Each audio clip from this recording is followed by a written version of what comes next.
राज्यामध्ये आता बाईक टॅक्सीला मंजुरी देण्यात आलेली आहे। राज्य मंत्रिमंडळानं हा एक मोठा निर्णय घेतलाय।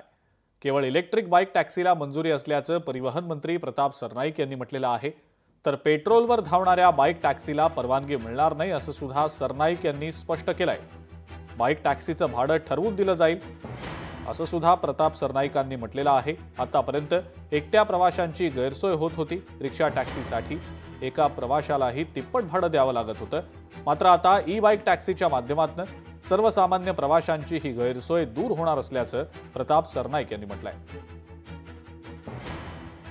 सर्व मंत्री महोदयांनी बाईक टॅक्सीला महाराष्ट्रामध्ये आज परवानगी दिलेली आहे आणि त्या माध्यमातून बाईक टॅक्सीला परवानगी दिल्यानंतर ई बाईक आम्ही ह्या महाराष्ट्रामध्ये राबवणार आहोत। आता बाईक टॅक्सीच्या माध्यमातून सर्वसामान्य प्रवाशांना पूर्ण महाराष्ट्रामध्ये बाईक टॅक्सीचा प्रवास कुठेही करता येईल आणि 15 किलोमीटरपर्यंत त्याचं ते अंतर मर्यादित ठेवलेलं आहे। पावसामध्ये भिजू नये याकरता पूर्णपणे वरती कव्हर असलेल्या ई बाईकलाच आम्ही परवानगी देणार आहोत आणि प्रामुख्यानं ई बाईकला प्रमोट करण्याच्या दृष्टिकोनातून ही जे धोरण आहे राज्य शासनाने ठरवलेलं आहे त्या माध्यमातून आम्ही त्याला आज परवानगी मागितली आणि मंत्रिमंडळाचे मी आभार मानतो की त्यांनी याला मान्यता दिलेली आहे।